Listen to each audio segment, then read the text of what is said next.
Salve, salve pessoal! Meu nome é Christian, sejam muito bem-vindos ao NAB Talks, seu podcast de carreira e liderança. No episódio de hoje, nós vamos falar sobre liderança, ESG, sustentabilidade e muito mais. E o convidado é Rafael Benck, CEO e fundador da Proativa. Esse programa é um oferecimento da NAB Capital Humano, consultoria especializada em recrutamento de executivos e desenvolvimento de lideranças. Seja muito bem-vindo, Rafael.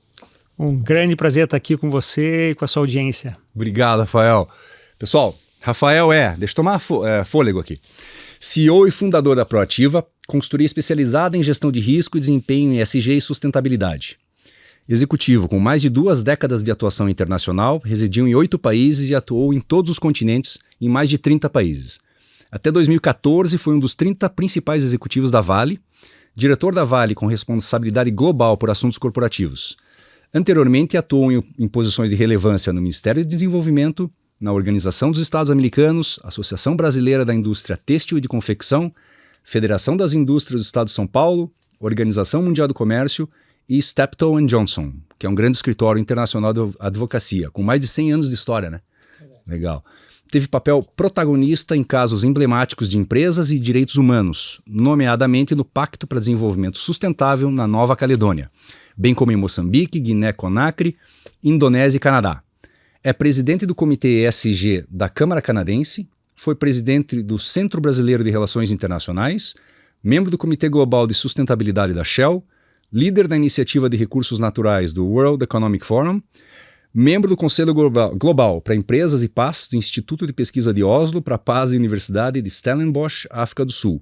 Advogado, mestre em Direito Internacional pela PUC de São Paulo, LLM em Direito Econômico Internacional em Warwick, Inglaterra, Visiting Scholar na Georgetown University em Washington, com formação em Gestão de Negócios e MD na Suíça e no FGV ISAI, além de Finanças Sustentáveis em Rotterdam, Finanças em Chicago, Booth e Direito Ambiental Internacional em Hyde, na Suíça. Caramba, Rafael, parabéns. É uma jornada. Sensacional. Cara, vou aproveitar então, conta um pouco para nós de tudo isso, meu. Que bom que você trouxe o resumo aí, mas lembra até tira do armário aí assuntos e passos aí que a gente deu na vida que estavam até meio esquecidos, né? Mas foi uma longa jornada e eu acho que você que lida aí com muita competência com carreira, com desenvolvimento, né? E eu acho que a gente nesses passos aí sempre buscou integrar, né, tanto a parte profissional como a parte acadêmica, né? Então, quando você trouxe os principais pontos, acho que dá para ver que eu sempre busquei estar muito próximo da academia, da educação continuada, para começar, né, uma boa formação de base, né, com tanto a graduação como pós-graduação, mestrado. Então isso desde muito cedo na carreira eu tive esse foco. E depois, quando a gente entra no mundo executivo, né, como você também já teve aí em diversas cadeiras, a gente sabe da necessidade de você estar se fortalecendo, aprimorando, se reciclando, né, porque tudo é muito dinâmico, né, e eu acho que nos dias de hoje ainda mais dinâmico, né, mais dinâmico, mas ao mesmo tempo acho que a gente precisa desfragmentar, né, destilar para ver aquilo que é realmente relevante, né. Eu acho que tem nos dias de hoje onde a gente tem tanto bombardeio de informações, tem muita espuma, né, o que é afinal a substância. Então, eu acho que a qualificação de qualidade, né, que a gente possa buscar em instituições sérias, seja no Brasil, seja internacionalmente, ajuda muito nisso, né? E eu acho que sempre, desde muito cedo na minha vida, eu me orientei bastante para a atuação internacional, né?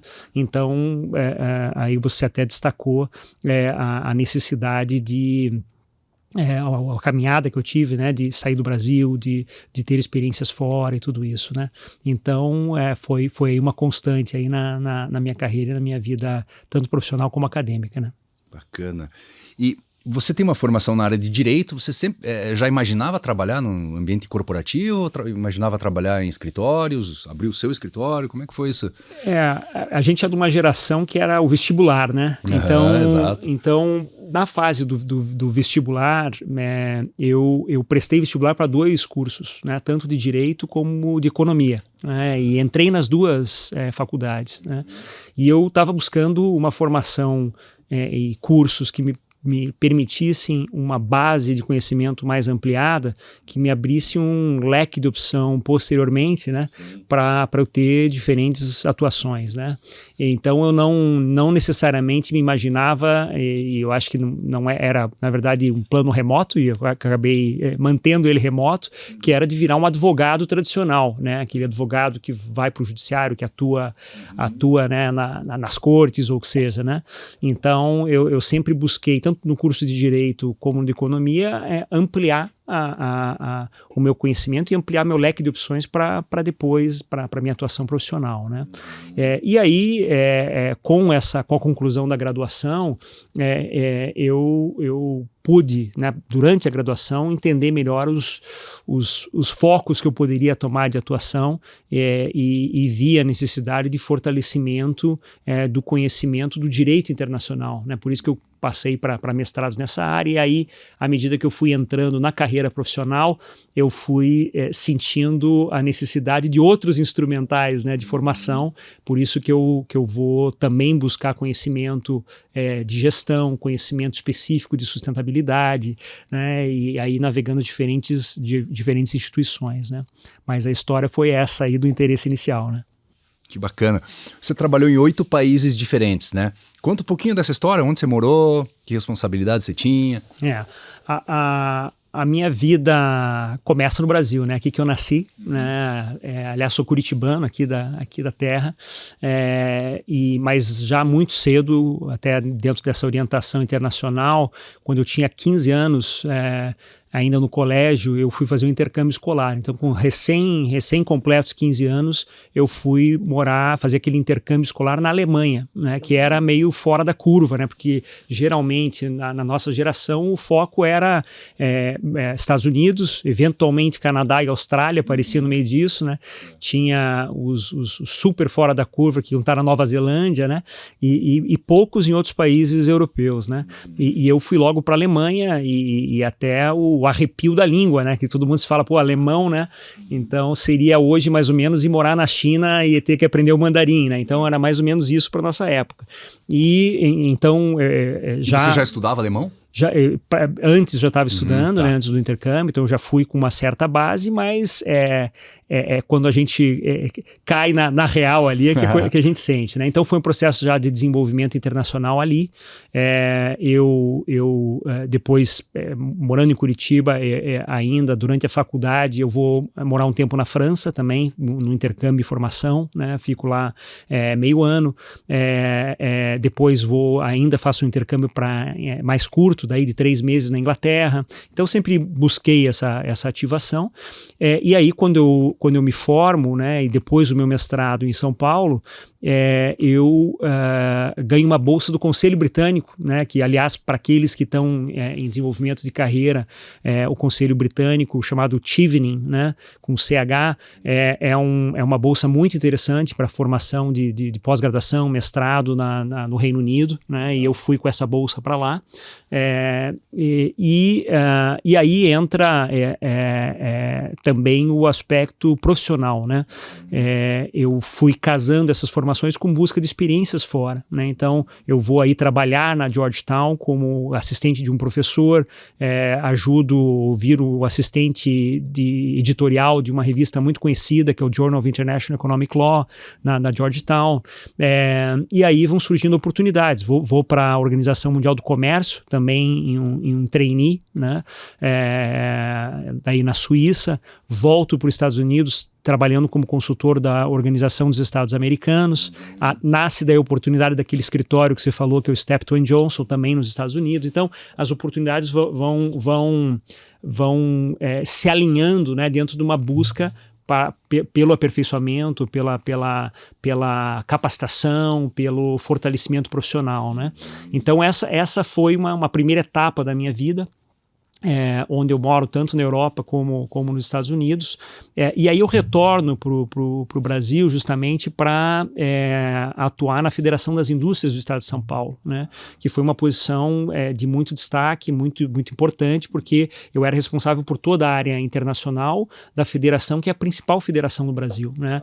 É uma federação que talvez represente metade do PIB brasileiro, né? na sua representação.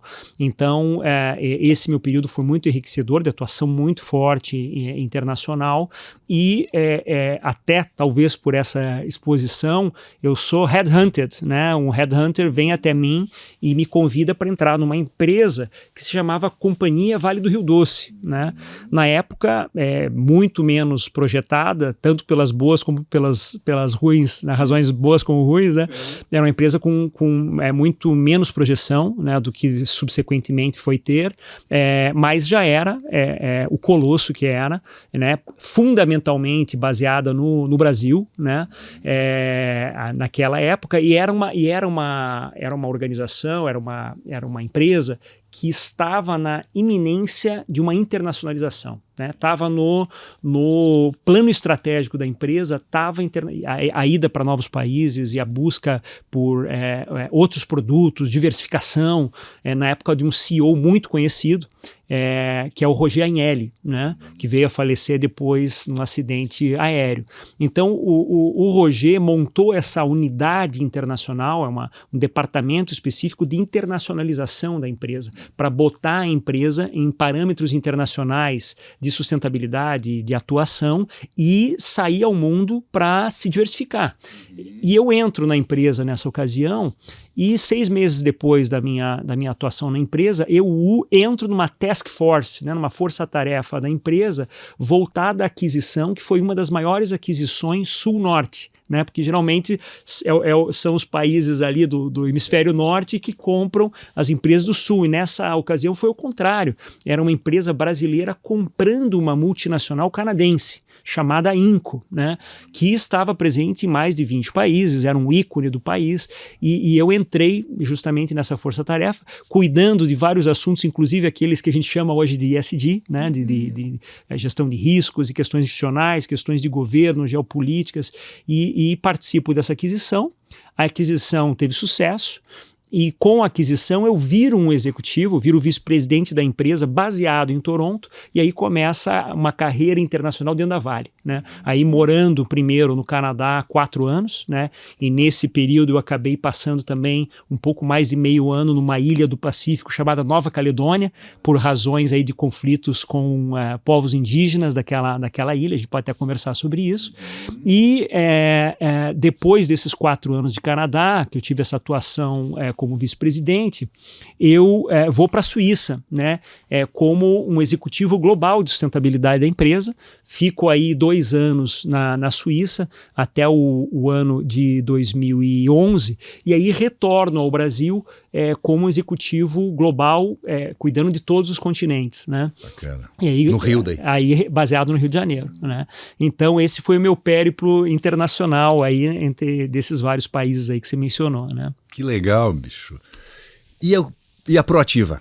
Fala da Proativa, então. O que você tem feito hoje? Então, na esteira aí do que a gente está falando de Vale, eu decido fazer o famoso sabático, né? Eu acho que sabático talvez até seja um tema bom para um podcast seu aí, né? Das carreiras. Mas o meu sabático foi decidido depois de bastante reflexão, onde eu entendia que eu tinha completado um ciclo na Vale, que era a hora de destilar, desfragmentar e pensar um pouco os rumos de vida, né? Era um momento também pessoal, particular. Eu estava com uma filha pequena, a outra quase nascendo, né, na barriga da mãe. Então, decidi tirar esse sabático, o sabático de mais ou menos 1 ano, e aí eu sou despertado do meu sabático meio que a fórceps. Engraçado porque eu nasci a fórceps e eu saio do sabático a fórceps com um acidente, né? Um acidente muito sério, muito grave, um desastre chamado o desastre de Mariana, né?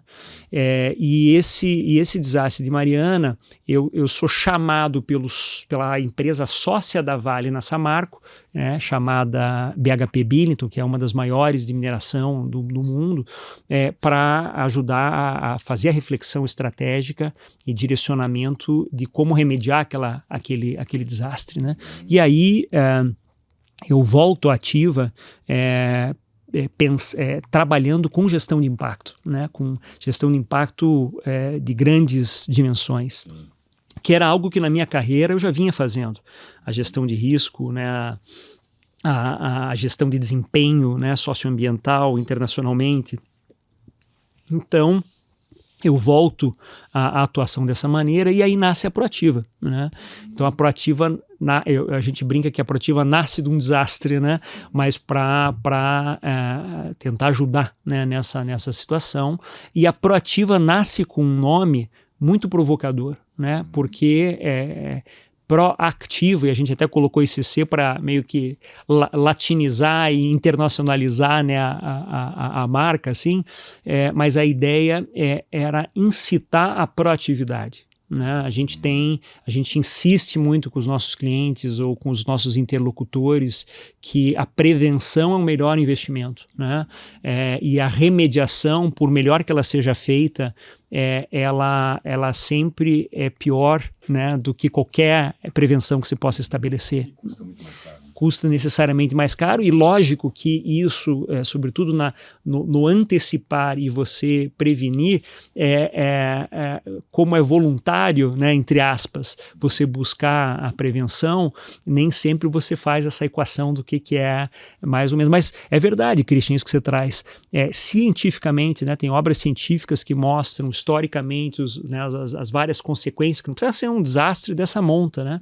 São as pequenas coisas que você faz com falta de prevenção, ou que acontecem por falta de prevenção, e quanto é um mau negócio você não adotar uma postura proativa. Então a Proativa nasce dessa maneira, é uma empresa que já completa seus 8 anos, começou primeiro como um advisory muito focado, muito nichado, né, a partir da minha atuação com 2, 3 analistas me apoiando, e hoje já é uma consultoria de pequeno porte, mas que trabalha com grandes players nacionais e internacionais, não só no Brasil, mas também na região, que tem hoje pessoas diretamente envolvidas na Proativa, perto de 30 pessoas, e a gente trabalha também com uma rede de consultores próximos que são super especializados em tópicos, né, que a gente utiliza, né, no nosso ferramental, enfim, muito focada na parte de ESG, né, de performance ESG, o desempenho ESG, talvez a gente vai conversar o que isso significa, né? E também o desempenho num quesito social muito específico, que são quesitos relacionados a direitos humanos, né? O quanto que a relação que a gente tem com pessoas, seja para dentro da empresa ou para fora da empresa, são relacionados a direitos humanos, e hoje esse é um referencial fundamental do S do ESG, né? E isso se pergunta muito, puxa, mas o S do ESG, o meio ambiente até eu entendo, consigo trazer métricas, mas como que é o S do ESG? E a resposta para isso é que o S do ESG é justamente essa parametrização de direitos humanos que cresceu muito aí nessa última década, né? E é um foco nosso. Então é isso aí, a Proativa. Legal, Rafael, parabéns.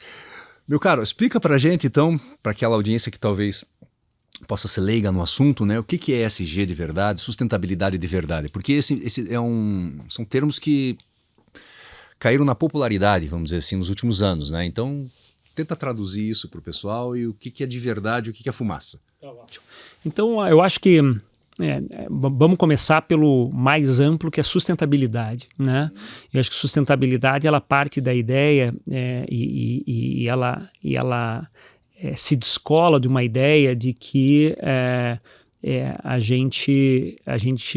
uma empresa, por exemplo, o único fim dela é gerar o lucro, e para isso ela tem que focar só nas coisas e nos fatores e nos aspectos ligados ao econômico, né? E questão social e ambiental é detalhe, né? Eles são, até os economistas chamam de externalidades, né? E na verdade o que a gente observa é que não tem como a gente pensar que uma empresa ou que um indivíduo vive numa bolha, né? Que ele não está, né? Às vezes tem até a discussão, né, puxa, mas você está lidando com sustentabilidade, com ESG, isso daí o que é, né? Isso aí é bom para o planeta, mas para o meu bolso é ruim, né? Então acho que essa é uma visão que não realiza algo muito óbvio, que é a interdependência, né, que nós temos, muito básica, da natureza, do planeta e das pessoas para as nossas atividades, né? Se eu tô aqui nesse estúdio com você e tem luz, essa luz vem da onde, né? É energia. A energia ela é gerada como, né? A matriz energética brasileira é majoritariamente do hidro, né? Água, né? Bom, como é que eu vou gerar energia hidráulica, né? Ou hidroelétrica, se eu não tiver chuva, né? Então, puxa, mas esse negócio de desmatar a Amazônia, a gente tem direito de desmatar quanto a gente quiser, a terra é nossa e o índio que vai mais para lá, né? O índio que vai mais para lá e a gente vai usar aqui, no mundo inteiro usaram quanto quiser, agora mas se a gente desmata totalmente a Amazônia, não tem chuva para nossa agricultura, não tem chuva para nossa energia, né? Então, acho que conectar essa interdependência é fundamental, né? Se eu trago isso para dentro da minha casa, né? Se eu consumo, se eu almoço e janto e jogo meus dejetos pelo chão, né? Daqui a pouco eu vou estar criando rato, vai ter doença, vai ter, né? Se eu acho que eu sou eu, né? E não me importo com quem está na minha casa, né? Então, né? Como é que fica essa relação, né? Da pessoa e do social? E isso a gente extrapola para o ecossistema geral de uma empresa, né? Então, o quanto que o pilar social, o pilar ambiental e o pilar econômico são interdependentes, né? E a gente cuidar de cada um desses pilares não é questão de paixão ou ideologia, ou porque eu gosto de abraçar a árvore, como muitos dizem, né? Ou porque eu gosto de ver o mico-leão lá bonitinho na árvore, né? Na realidade, para além disso, e nada contrário às nossas paixões, né, pelo meio ambiente, ou o que seja, preservar esses 3 pilares é bom negócio. Então, acho que isso que é fundamental pensar, né? Se eu quero ter um negócio saudável, eu tenho que preservar e tenho que desenvolver bem esses 3 pilares de uma maneira estruturada. Então, a sustentabilidade, que é o grande guarda-chuva, nasce dessa ideia, né? E esse desenvolvimento, a gente está falando de várias décadas de desenvolvimento discutindo isso, né? E na medida que foi se desenvolvendo essa consciência, né, pelo amor e pela dor. Por que eu falo isso? Porque quando a gente tem grandes desastres como esse que eu mencionei de Mariana, o aprendizado é brutal. E as mudanças também, sempre se espera, no caso aconteceu, são brutais, né? Então hoje os parâmetros que a gente tem para barragens no Brasil e no mundo, porque o mundo todo aprende com esse desastre, são outros. Né, de gestão de risco, né?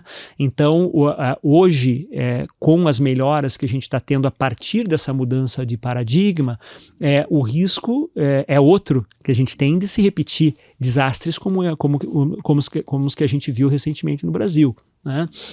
Então ao longo dessas várias décadas, como eu vinha dizendo, houve muito desenvolvimento pelo amor e pela dor, de quais são os quesitos, quais são os parâmetros para eu ter boas práticas, né? Como que eu posso usar responsavelmente a água na minha empresa?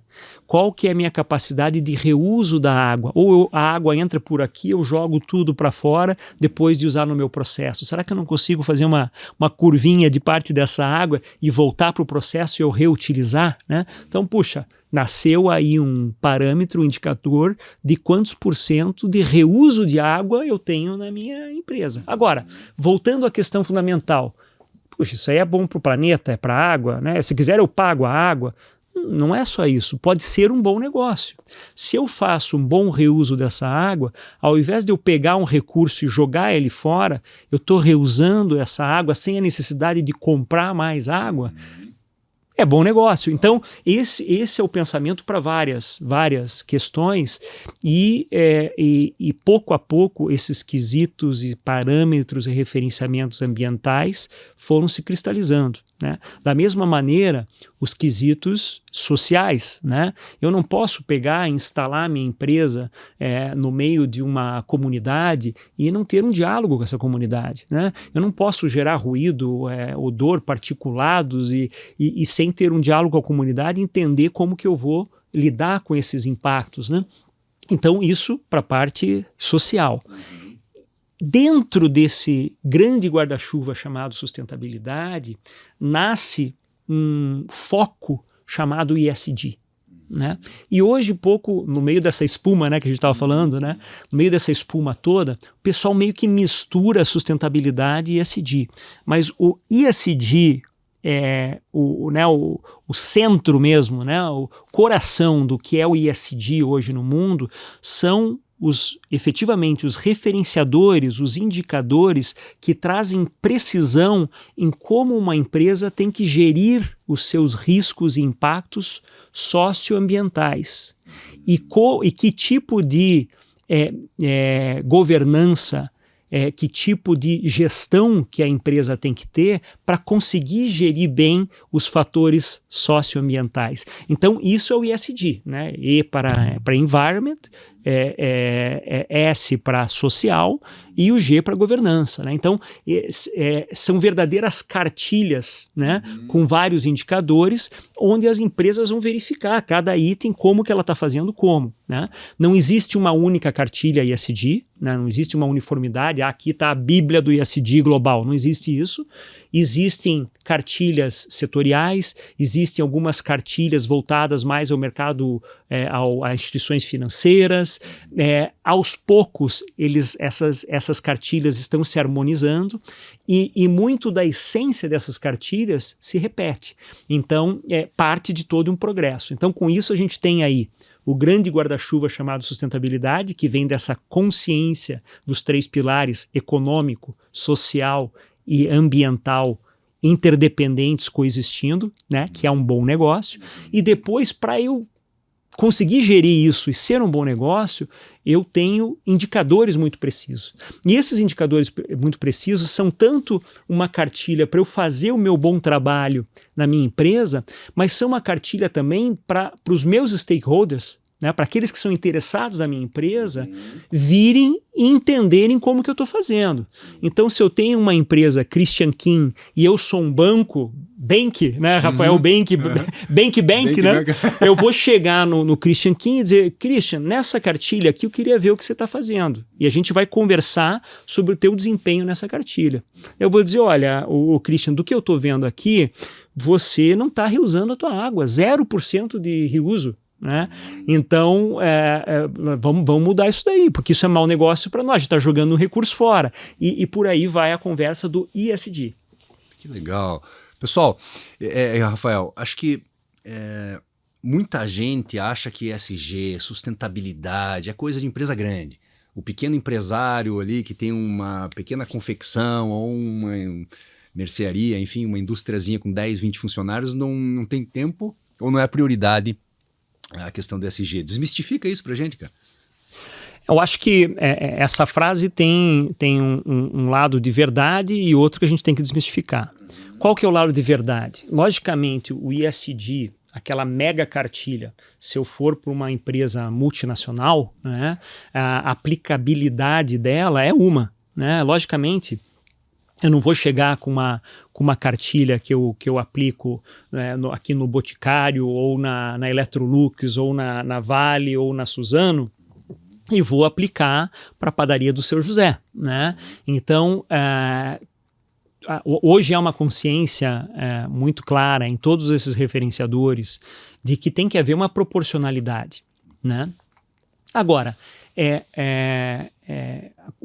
o lado que a gente tem que desmistificar qual é?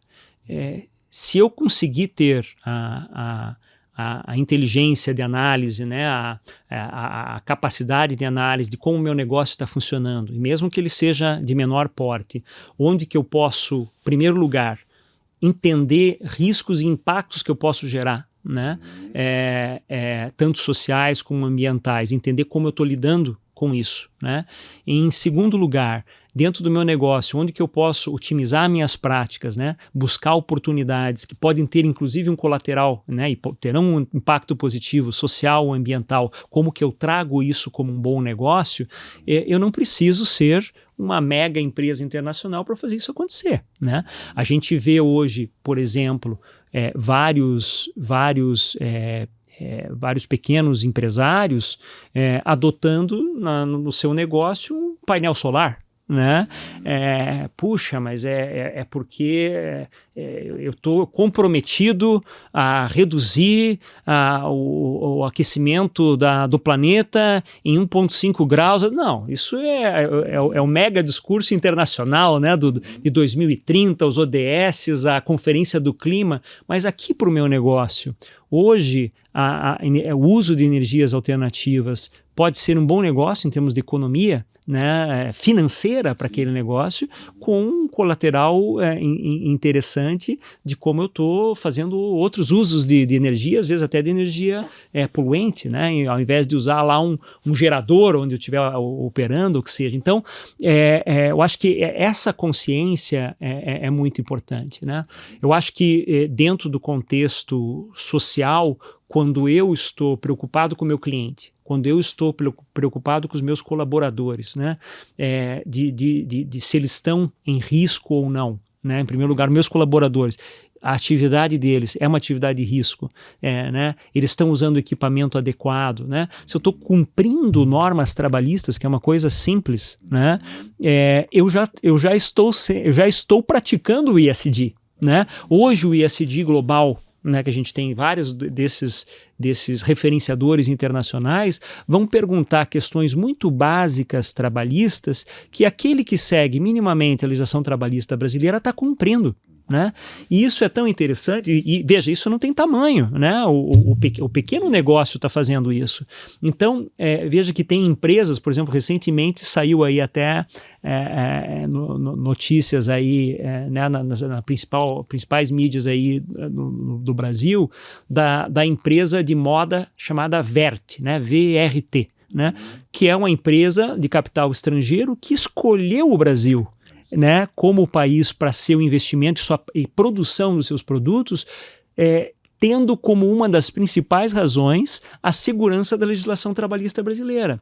O que eles queriam com isso? Eu não vou trabalhar em algum país que a mão de obra está exposta a condições inadequadas de trabalho, porque não há nenhum apoio de Estado, né, em estabelecer esse patamar.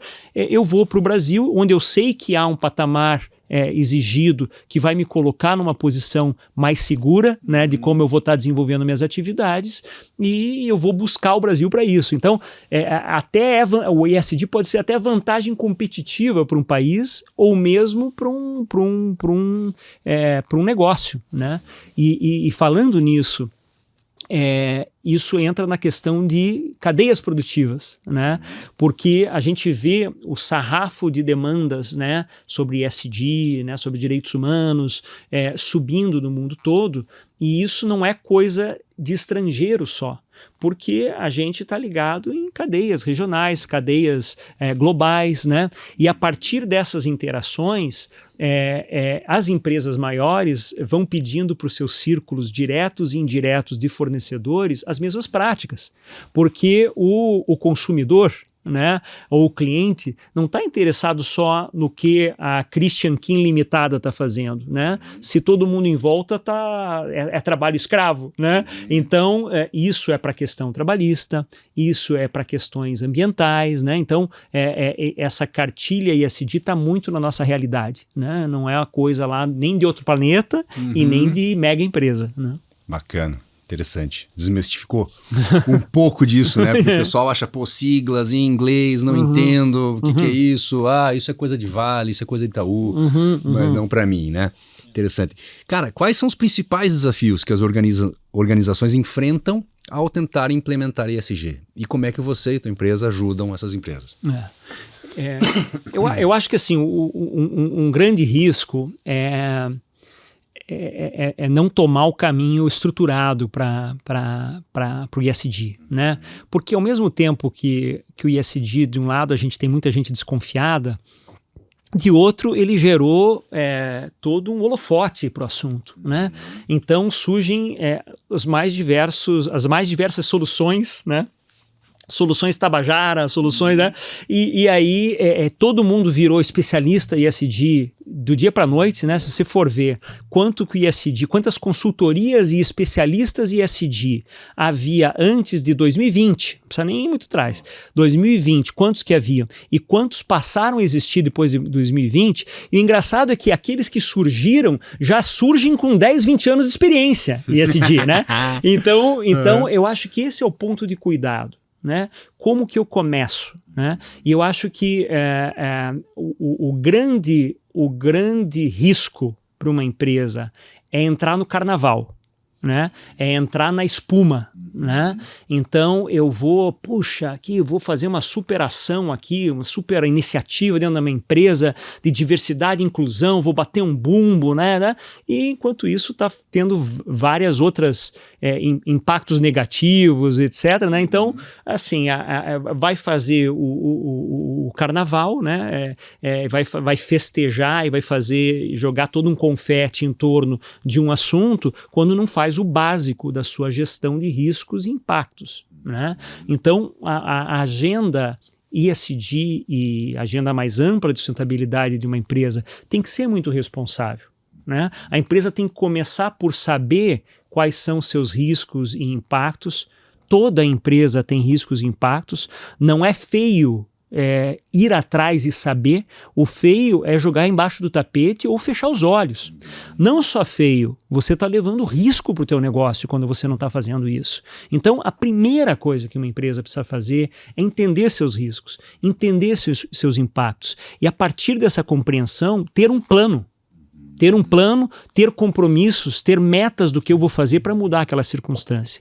Vários dos riscos e impactos que a gente identifica nas empresas não são de fácil solução. Eu não consigo amanhã acordar com o problema resolvido. Então, qual que é o plano? Qual que é o planejamento de capital, às vezes, que eu tenho que ter para isso? Planejamento de mudança de cultura que eu tenho que ter para isso. Agora, não adianta eu pegar e deixar na sala do lado ali, tranca, não vamos falar nisso, até porque esse negócio de ambiental, de social, isso aí é para ungueiro, né? Isso aqui não é para... Vamos falar de negócio aqui. Dinheiro. Né? E até que a bomba explode, entende? Então, a principal dificuldade das empresas, eu acho, é no meio de tanta confusão, de tanta espuma, de tantas setas indicando em tantas direções, acabar embarcando na abordagem carnavalesca e não ir para o básico.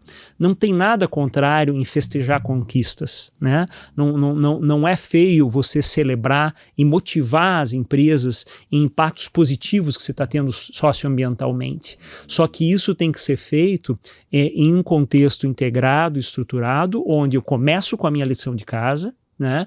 E de mãos dadas a isso, eu vou sim celebrar conquistas, né? Bom, você está nesse mercado há tanto tempo, conhece tantas empresas, imagino que você já viu, né, casos mal sucedidos, né? De gente que planta um jardim diferente. Fala um pouco sobre isso. O que é quem está fazendo bem e não precisa falar quem está fazendo mal, mas com certeza tem muitos casos aqui também. Eu acho que eu volto a esse ponto central, né? Eu acho que para nós que lidamos com riscos e impactos socioambientais, talvez seja meio contrário à nossa intuição, né? Às vezes a gente olha aquela empresa que cometeu uma falha, né? E pode ter sido por uma incompetência, por uma incapacidade, né? Pode ter sido até culpa, né, no que ela está fazendo, mas a gente olha essas empresas como as piores, né? E talvez a gente olhe as melhores como aquelas que estão mais no farol ali, né? Nas comemorações, né? E a gente tem que cuidar um pouco disso, né? se eu pensar quais são bons exemplos e quais são maus exemplos, eu acho que bons exemplos são as empresas que, mesmo que não apareçam muito na mídia de uma maneira positiva, estão fazendo um trabalho muito responsável, muito estruturado na sua gestão de risco, na sua gestão de impacto, na relação com as suas comunidades, nas suas responsabilidades, né, de respeito aos seus colaboradores, aos seus clientes, a todos os stakeholders envolvidos, nas suas questões ambientais, tudo isso parametrizado, né, com objetivos claros, com planos para chegar nesses objetivos. Esses são bons exemplos. E nem sempre esses bons exemplos, né, desse bom trabalho, né, que é um trabalho que combina a visão e a ambição estratégica com o trabalho de formiguinha de gestão profissional multidepartamental dentro de uma empresa, né, e que leva à efetividade, né, ao impacto efetivo, positivo, né, de uma maneira estruturada e, sobretudo, previne impactos negativos, né? Então, eu acho que esses são bons exemplos. E essas empresas podem, coincidentemente, estar no mundo mais festivo, né? Eu acho que o mau exemplo é a empresa que excessivamente está no mundo festivo e não faz a sua lição de casa. Então esse é o mau exemplo, é o pior exemplo, né? Porque a gente sabe que aquela empresa vai estar na comemoração e no confete até que aconteça uma coisa muito ruim, né? Ou que a gente nem vai ver uma grande notícia, né? Porque talvez até está camuflada com toda a cortina de fumaça dessa promoção excessiva, e é o pequeno mal todo dia que está sendo causado, né? Então, eu acho que esse é um ponto de atenção, né, que a gente tem que ter. De novo, né, não há problema em festejar, mas que a gente esteja fazendo a nossa tarefa de casa, né, que as empresas estejam fazendo a sua tarefa de casa. Né? E como é que está o Brasil nesse cenário internacional de ESG? O Brasil, logicamente, é um país de alta relevância para o ESG, para a sustentabilidade, né? Por quê? O Brasil é uma das maiores reservas de biodiversidade que a gente tem no planeta, uma das maiores reservas de água doce. É um país continental, de uma diversidade social, né, brutal, que tem biomas muito relevantes, não só pela sua biodiversidade, mas pela sua relevância de estabilização climática, de temperatura, de macrociclos de água e chuvas de toda uma região e globalmente, né?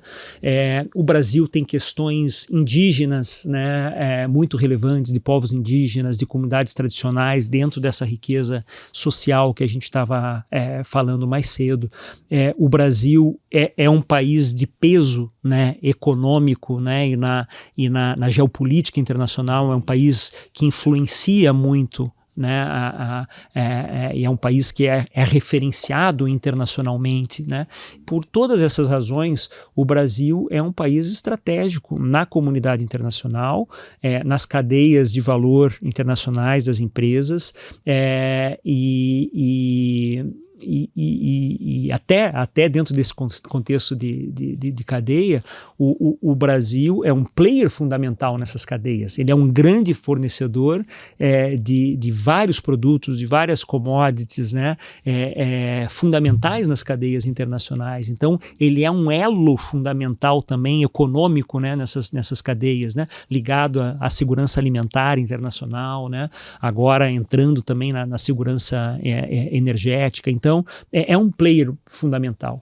Se ele, por todas essas razões, é um player fundamental, o escrutínio desse país vai ser muito importante, né? Então, se eu sou uma empresa que estou no Brasil, ou se eu sou uma empresa que lida com produtos, compra produtos do Brasil, tem o Brasil na minha cadeia, né? Ou se eu sou um financiador, né, se o meu dinheiro, eu como um banco,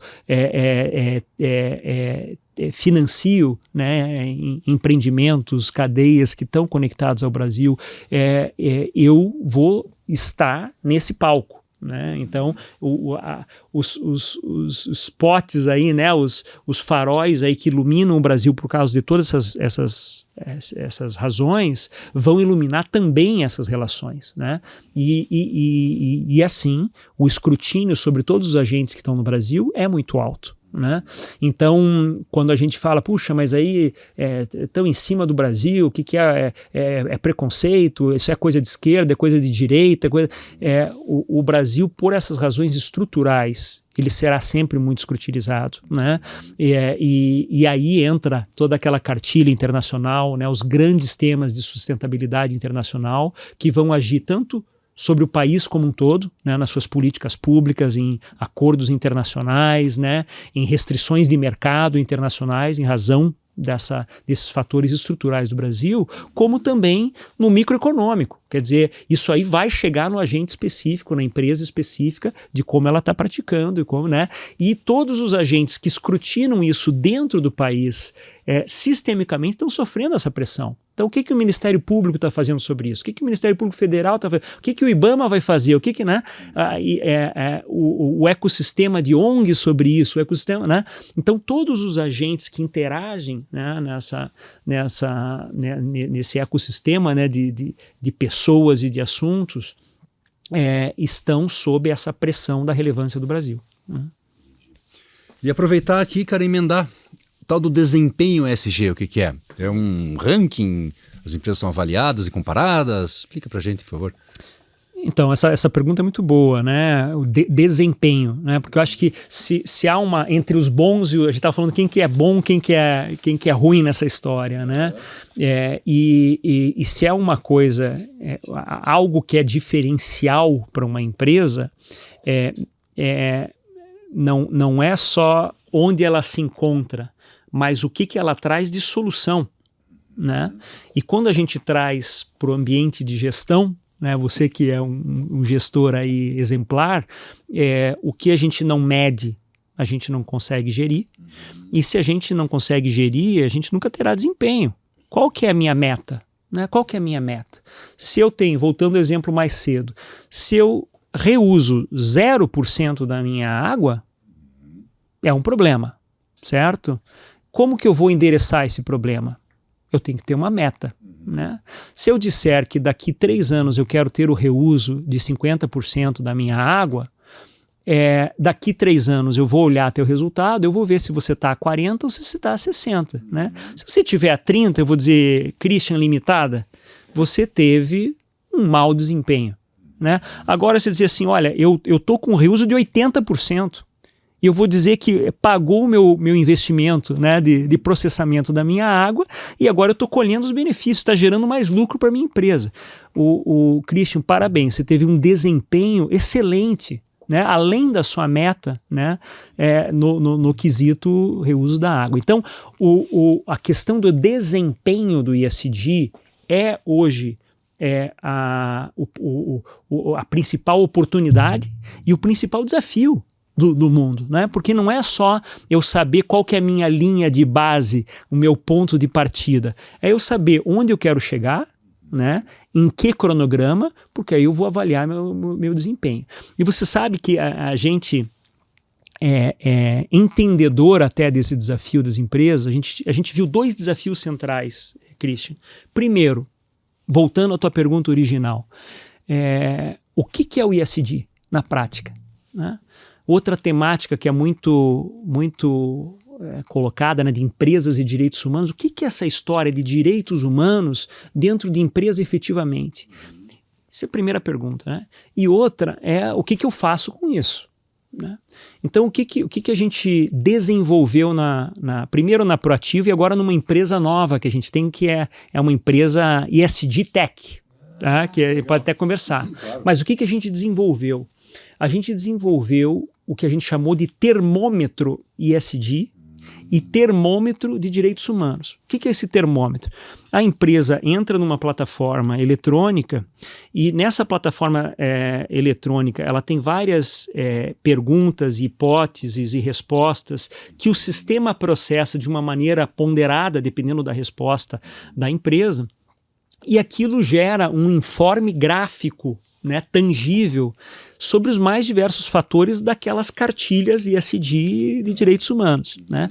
Então a empresa quase que instantaneamente, porque esse processo ele dura algumas horas, né? Uma pessoa minimamente informada sobre as práticas da empresa vai responder aquilo em algumas horas. Ele tem um informe e tem uma linha de base preliminar, porque é um termômetro, né? A gente está fazendo uma ressonância magnética, né? Ele é um termômetro, dá uma temperatura, onde que está o calor, onde que eu estou com febre, onde que a coisa está em uma boa temperatura, né? E por aí eu consigo entender o próximo passo do que eu tenho que fazer, né? E o que é interessante, voltando à agenda do desempenho que você falou, o termômetro ele foi concebido primeiro para cair a ficha. Bom, eu entendi o que é. Agora que veio esse relatório aqui, baseado nas minhas respostas, eu tenho a ideia do que é o ESG para mim, certo? E a partir daí eu tenho uma linha de base mínima. Daqui a um ano eu uso esse termômetro de novo. Se eu tiver o termômetro igualzinho, significa que eu não tive desempenho de nada. Agora, se eu uso o meu primeiro termômetro e digo, puxa, eu vou aprofundar esse assunto, eu vou pegar e vou ter uma análise técnica de como mudar essa situação aqui, implemento atividades ao longo desse ano, quando chegar no outro termômetro, onde eu tinha uma aderência de 30%, eu passo a ter uma aderência de 70%, eu posso dizer que eu tive um bom desempenho, né? Então isso, com o uso do termômetro nosso ou não, né? Basicamente é o que as empresas precisam fazer, né? Qual que é o meu mapeamento de riscos e impactos seguindo essas cartilhas, né? E a partir daí, onde eu estou entendendo meus gaps, os meus desafios, como que eu melhoro. E onde eu tenho oportunidades, onde eu já vejo que eu estou muito bem, eu posso sim celebrar, né? Mas não só celebrar, né? É a história da formiga e da cigarra. Se você for só cigarra, né? Você não vai ser sustentável, o seu negócio não vai ser sustentável. Então você tem que casar a cigarra com a formiga para dar certo na sustentabilidade. Muito bom, Rafael. E, cara, fiquei curioso. Conta da tua experiência lá em Nova Caledônia. Então, Nova Caledônia foi uma oportunidade de vida, assim, na verdade, né? Mas a Nova Caledônia é um território ultramarinho francês, no Pacífico Sul.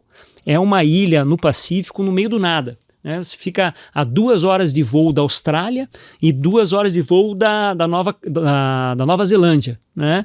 Então ela fica no meio do nada, ali no Pacífico. E essa ilha, na verdade, é uma ilha de níquel. Né? Níquel, para que se usa níquel? Se usa níquel para fazer o aço inoxidável, certo? E você usa níquel para baterias. Hoje o níquel é um dos elementos mais importantes para a eletrificação de veículos, por exemplo. Muito bem, essa ilha é uma ilha de níquel, certo? Quando a Vale comprou a empresa Inco canadense, ela comprou esse ativo na Nova Caledônia, que era uma mina em desenvolvimento, uma mina de níquel e uma mega planta de processamento de níquel, né, para concentração daquele níquel para uso em baterias, certo?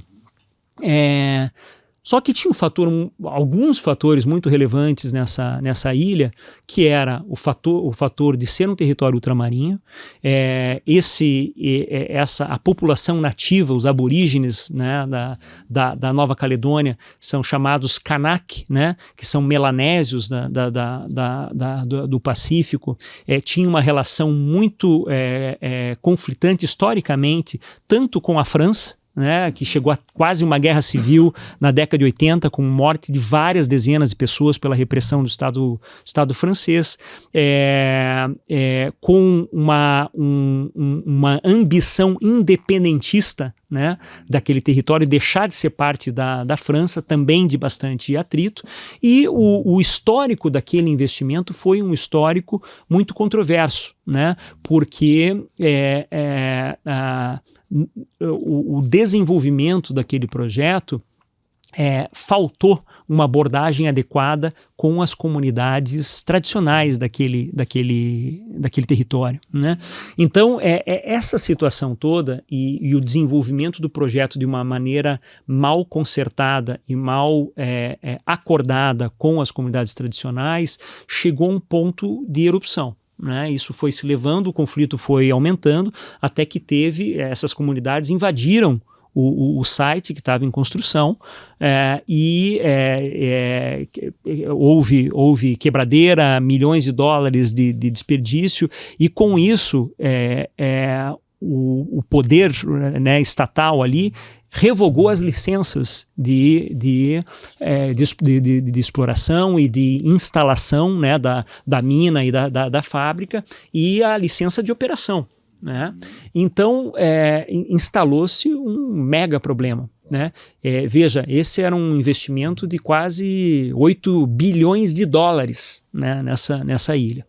E com essa ruptura, houve uma reunião dos acionistas da empresa, né, daquela empresa específica, né, que é uma subsidiária, né, da Vale lá na Nova Caledônia, e essa reunião de acionistas, onde participava também o governo regional, chamaram-se também alguns stakeholders, inclusive os que protestaram para essa conversa, e nessa conversa, na época, o CEO da Vale Inco, que era esse grupo, me indicou como mediador para aquela situação, né? E aí foi a partir desse momento que eu entrei na situação, fui para consultas iniciais do que estava acontecendo na Nova Caledônia, e lá fiquei por 7 meses, né?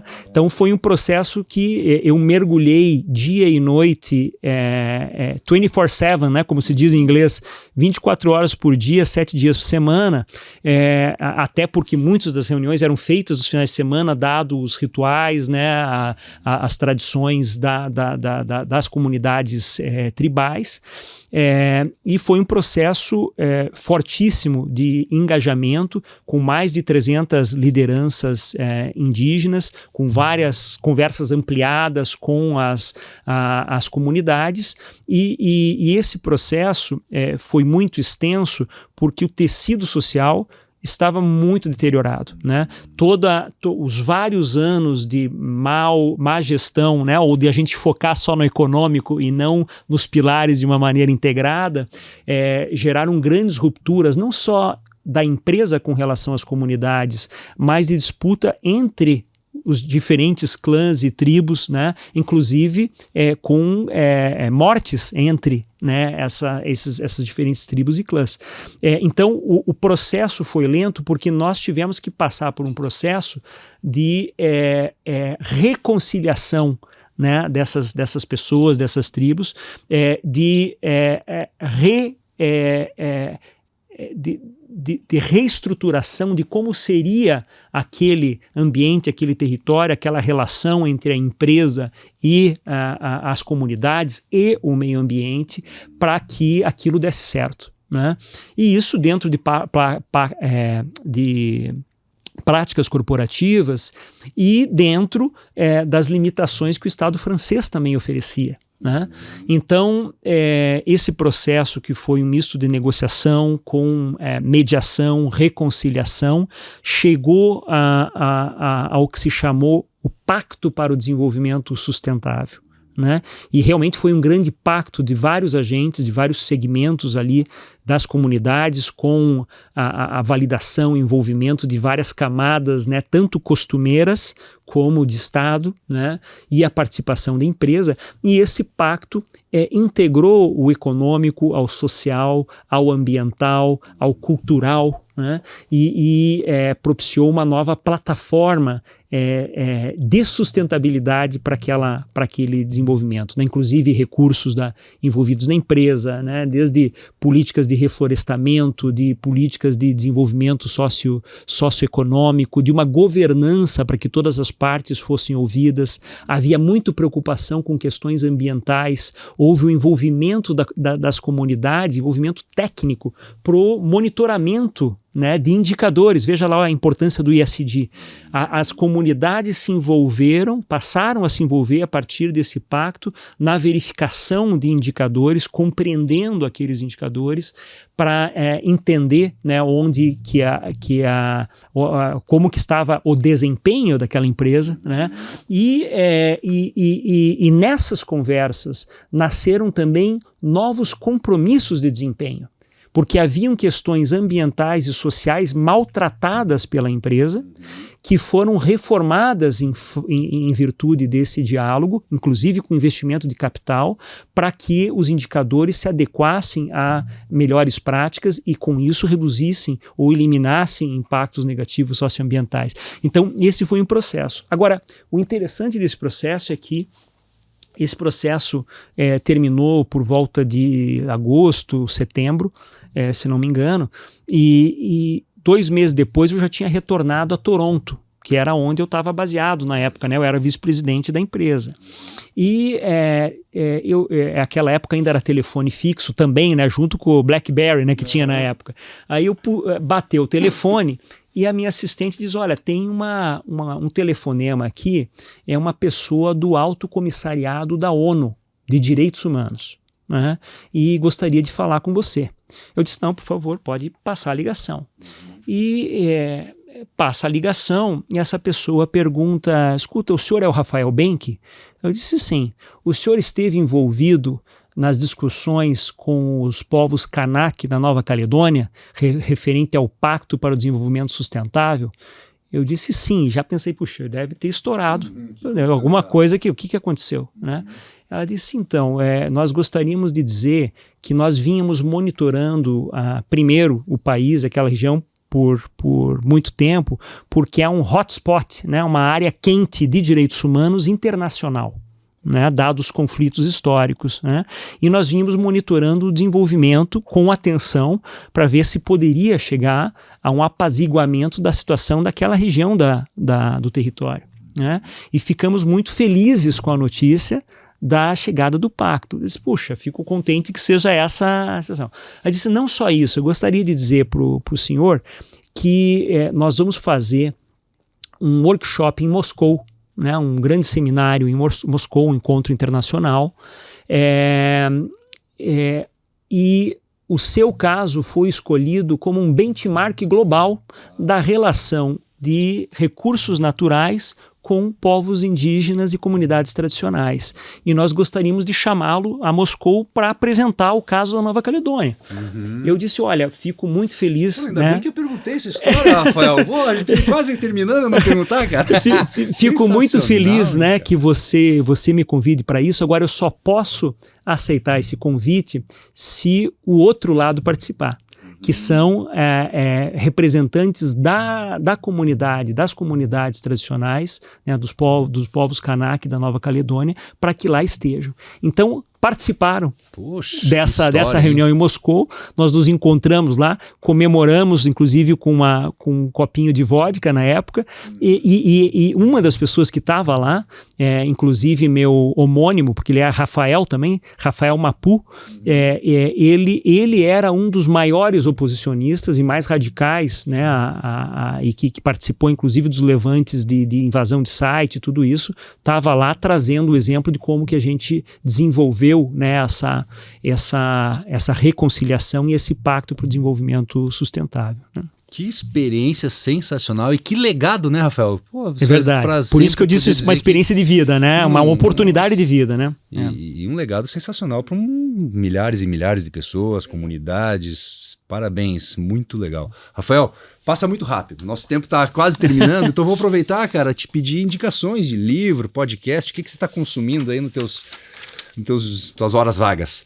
Olha, eu acho que um ponto muito importante é sair do WhatsApp, né?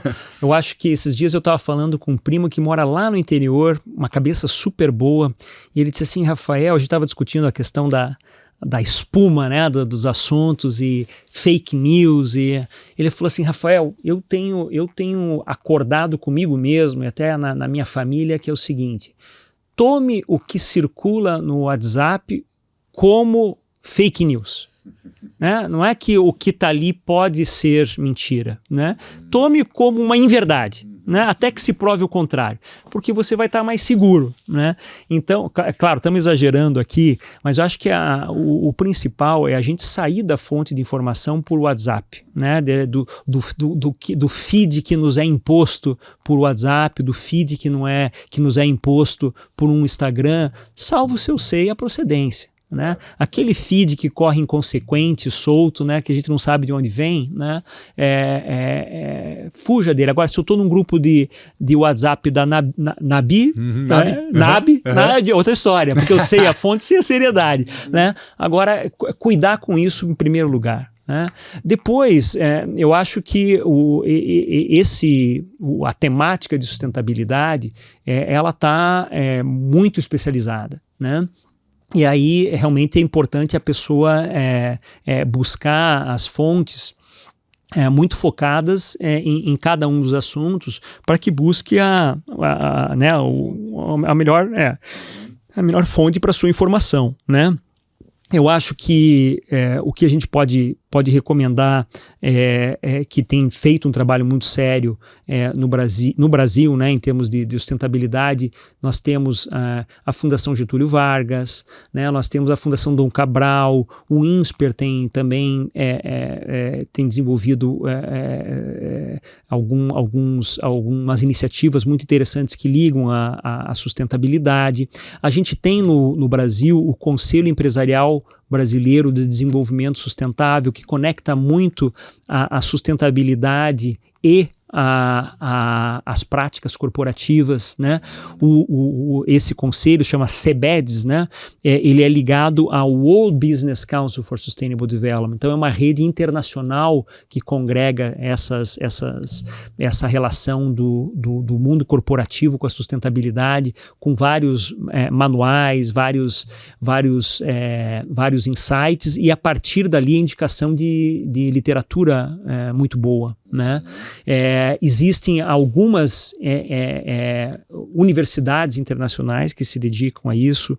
Se você digitar na internet Sustainability Cambridge, Sustainability Oxford, Sustainability Rotterdam, que é onde eu fiz a minha certificação, a Columbia University, né? Columbia University em Nova York também tem uma ótima prática nessa área. Então são algumas fontes a partir das quais você pode mergulhar em várias indicações que eles mesmos dão para aprofundar nessa área, né?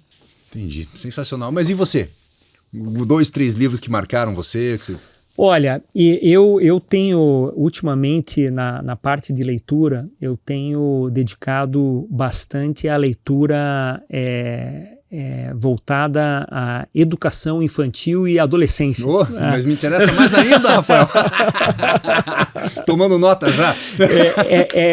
O problema é que eu estou lendo em inglês, eu não vou lembrar o nome nem do título, nem do autor. Né? Tá bom. Mas eu prometo botar depois como é que se diz, no rodapé da publicação. Isso, nos comentários. Tá bom, divida aí, depois me mande, cara, por favor. Tá ótimo. Pessoal, muito obrigado, Rafael. Foi muito legal te rever, a história é sensacional, passou muito rápido, tinha que fazer 2 programas. Pessoal, assim chegamos ao final desse episódio do NABTalks. Se você gostou do conteúdo, curta, compartilhe e assine o canal. Se quiser falar sobre recrutamento de executivos e desenvolvimento de lideranças, entre em contato conosco. Obrigado e até a próxima semana.